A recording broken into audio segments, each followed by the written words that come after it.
home and stay in your homes. Meanwhile, experts are claiming this.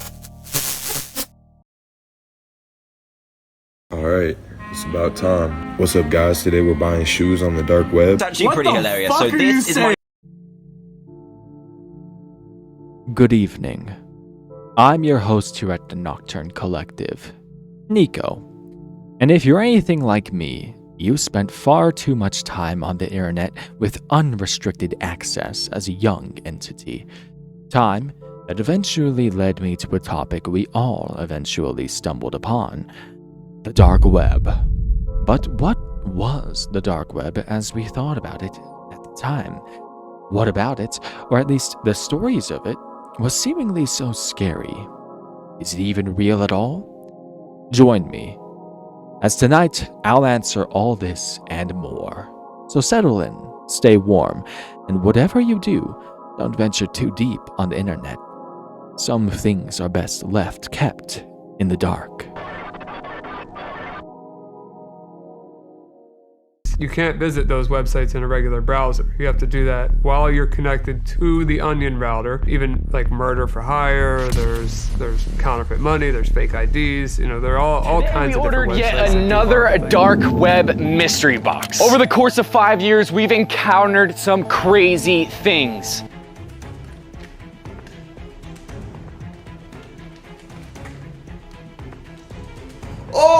It's important to first establish that, much like your average internet hoax, most people that discussed the dark web back in the day were only looking for a reaction, not spreading actual info, which is part of why so many people were so captivated, so scared of it.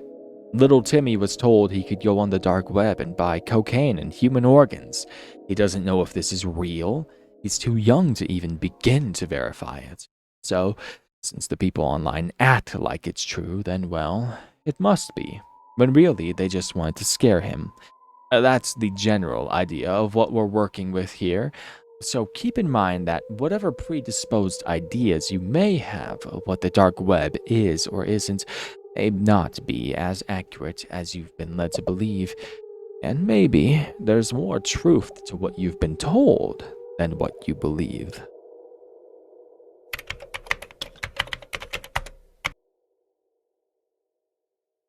First, let's establish something. The levels of the web. This is the surface web. If you search something and it pops up from that search, it's on the surface. Wikipedia, YouTube.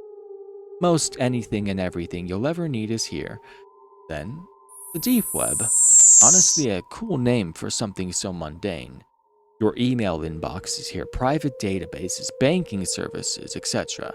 Stuff you can't access from a search. Then, of course, the dark web. It's where all the things you aren't meant to be able to see are hanging out. Things that we'll get into today. To even access the dark web, you need a special browser like Tor, which, of course, was actually developed by the US government. So keep that in mind when we discuss our findings. The dark web, as we imagine it, is a boogeyman. A boogeyman everyone who used the internet during the 2010s was familiar with. There were hundreds of videos and forum posts online about the dark web and its contents, and most of these had little to no validity whatsoever. But what exactly were these claims?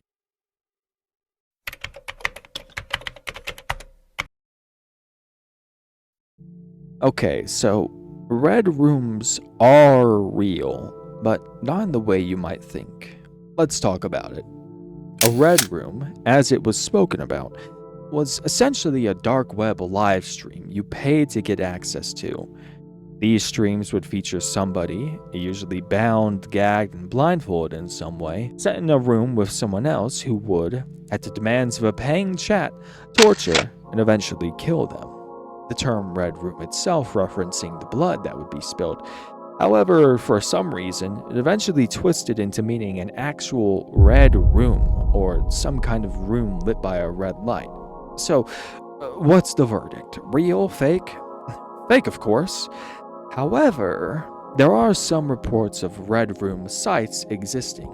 most of these simply being crypto scams, faked or pre-recorded snuff videos, or just outright pranks. Fact is, if you go looking for a red room, sure, chances are you're likely to see something horrific happening to someone at the hands of someone else. Will you be able to bid crypto to determine the method of torture, though? Absolutely not. It can get around to sounding a bit ridiculous, but you do have to consider why this sort of thing took off as an idea. It was the early days of not just streaming, but video sharing online in general. There were shock sites that featured people dying in gore, but none where it happened inherently and directly for amusement, where you could decide what happens. So long as you had what would be a massive fortune, today's money worth of crypto to spare. It fit the MO of what rich freaks online might enjoy, so even if you did doubt it, you couldn't entirely write it off. They did make a movie about it though. I haven't seen it, but I suppose that is real. So you know what? Red rooms equals real. You heard it here.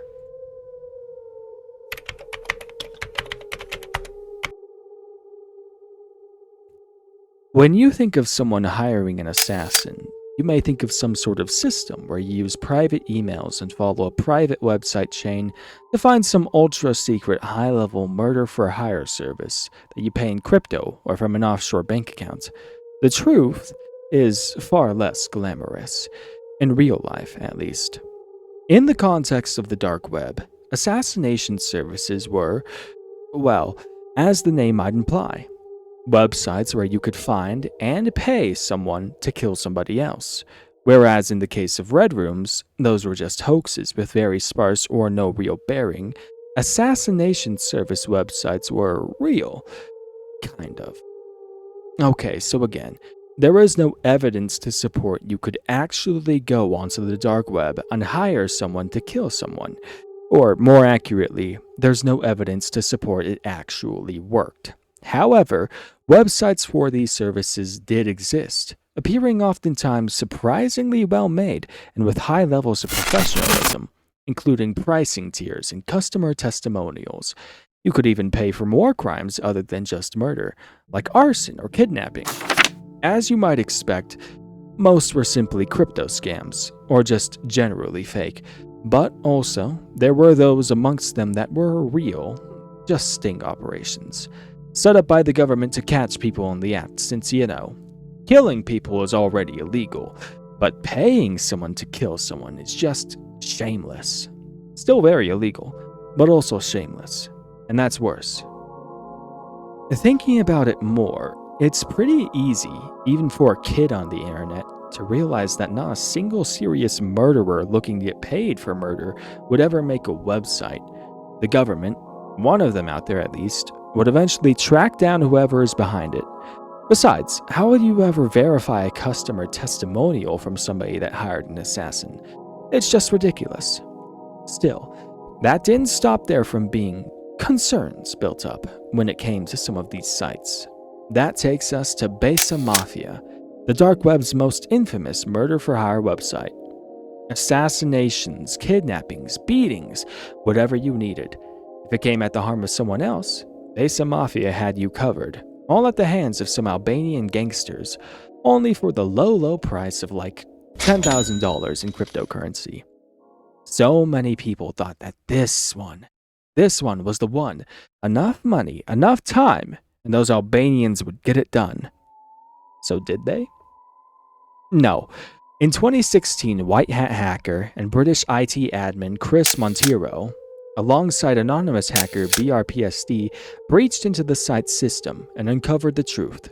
There were no murders, no murderers, just a bunch of scammers.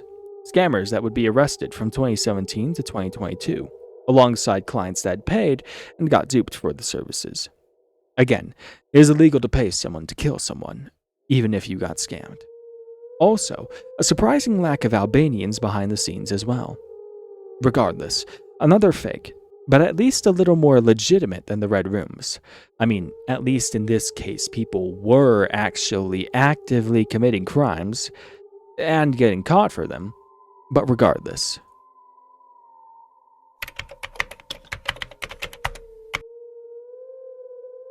let's talk about something actually real. Drugs. Specifically, drugs on the dark web. The sale and purchase of them, I mean. Throughout the dark web, there were a variety of websites made and used for said purposes. Users trading crypto for illicit substances, or what's more, trading drugs for other drugs.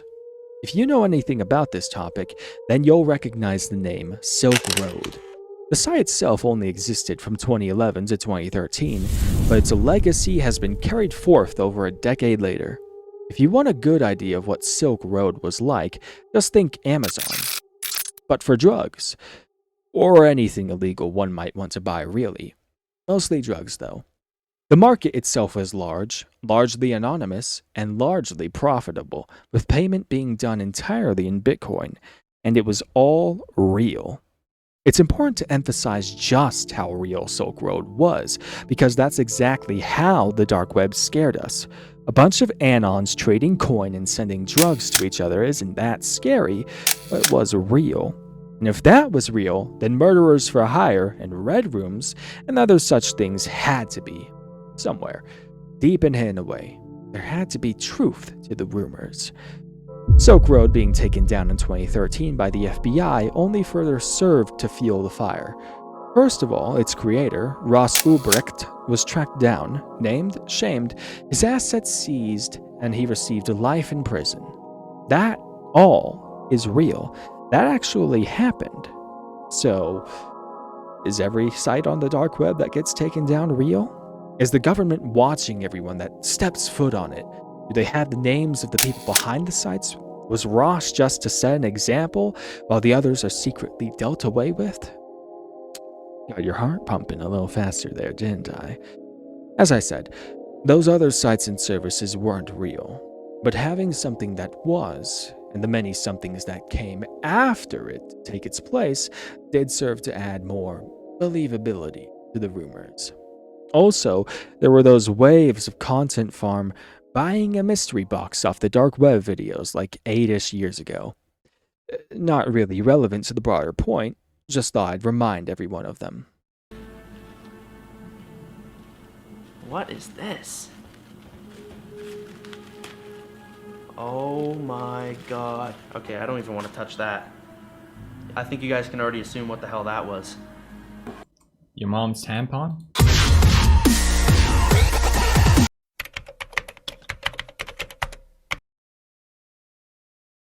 There's nothing scarier than having your data stolen.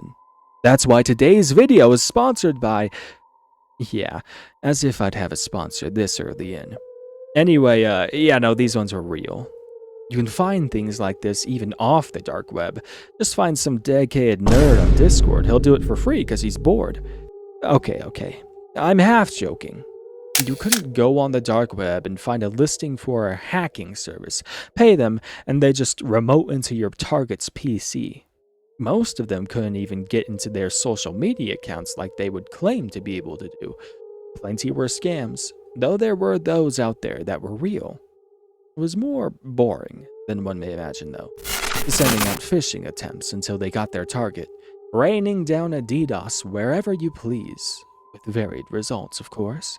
And the majority of these services that were legit really only sold their own ransomware or malware kits. Maybe if you looked around enough, you could find one pawning off repositories from data leaks, but that's not as fun. Still, the idea that you could pay someone to hack someone, that someone could pay to get the tools to hack you, that anybody dedicated enough could cough up the Bitcoin, remote into your PC, and delete System 32 was terrifying. If you were, younger than 15. Still, with so much truth to it, even if compared to the rumors it was mostly a lie, there was enough reason to believe that if you messed with the wrong person, or went snooping around where you shouldn't, something bad might happen.